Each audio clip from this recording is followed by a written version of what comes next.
Hello student, class third EVS chapter में lesson 2 देखेंगे हम। Healthy body.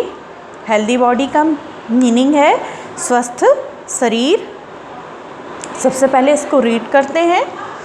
Page number 200। Read, we should keep our body healthy and fit. A healthy body can work well. A sick person cannot work well. We should follow the good and clean habits to keep ourselves healthy. तो यहाँ पर students, we should keep our body healthy and fit मतलब है कि हमें अपनी body को healthy और फिट रखने के लिए हमें अच्छे से ध्यान रखना चाहिए। Healthy body can work well, बहुत अच्छा काम कर सकती है यदि आप स्वस्थ हैं, हेल्दी हैं।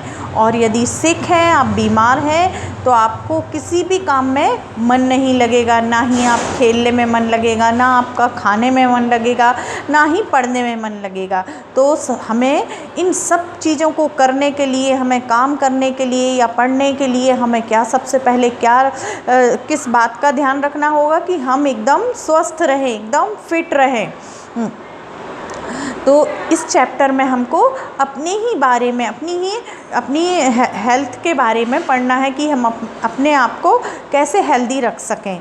तो बहुत ध्यान से पढ़ना, क्योंकि ये हमारे ही बारे में बताया जा रहा है। तो we should follow the good and clean habit to keep our self healthy.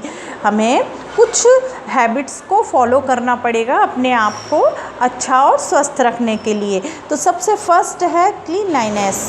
Cleanliness is must to achieve good health. Dirt and dust contain germs. They cause many disease like cold, cough, skin disease, eye disease, sore throat, fever, etc. We should keep our body and surrounding clean to keep away these germs.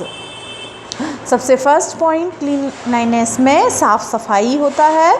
साफ़ सफाई में हमें, यदि हम अपने आसपास और हम अपनी खुद की हेल्थ का ध्यान रखने के लिए यदि हमें साफ़ सफाई से रहेंगे तो हमारी हेल्थ जो है एकदम अच्छी रहेगी और हम कभी भी बीमार नहीं पड़ेंगे। और यदि हमने साफ़ सफाई नहीं की तो डर्ट और डस्ट जो है वो डस्ट और डर्ट मिलकर, गंदगी और धूल मिलकर जो क्या है, जर्म्स को इकट्ठा, कीटाणु को इकट्ठा करके और हमारी बॉडी में हार्मफुल इफ़ेक्ट दे सकते हैं। दे कॉज मैनी डिसीज़, और इसके कारण बहुत सारी डिसीज़ हो जाती है, जैसे सर्दी, खांसी, बीमार हो जाते हैं और बुखार आ जाता है, गले में खराश आ जाता है। तो इस तरह से हमें इन सब चीज़ों, इन डिसीज़ या इन बीमारी से बचने के लिए हमें अपने आप को साफ़ सुथरा रखना चाहिए। We should keep our body and surrounding clean to keep away these germs. इन जर्म्स को भगाने के लिए हमें जो दी गई हैं हैबिट्स, इनको फॉलो करना पड़ेगा। How can we keep our self clean? हम किस तरह से अपनी बॉडी को क्लीन कर सकते हैं? इसमें जो कुछ पॉइंट्स दिए गए हैं इनको हम पढ़ेंगे और समझेंगे।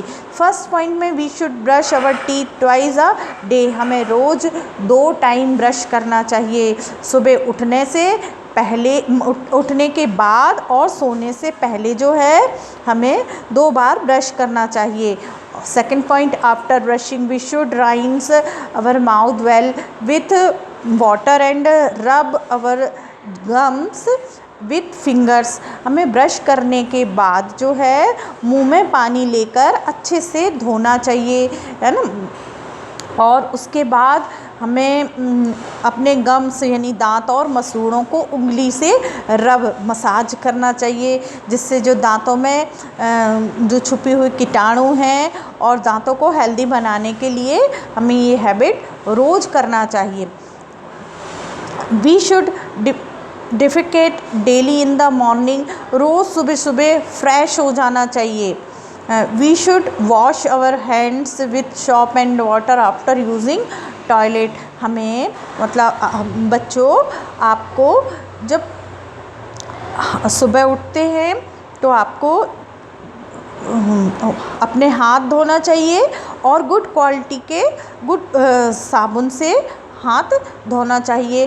और टॉयलेट जब जाते हो टॉयलेट के बाद भी अच्छे से हाथ धोना चाहिए। या तो आप साबुन यूज़ कर सकते हैं या हैंड वॉश लिक्विड्स यूज़ कर सकते हैं।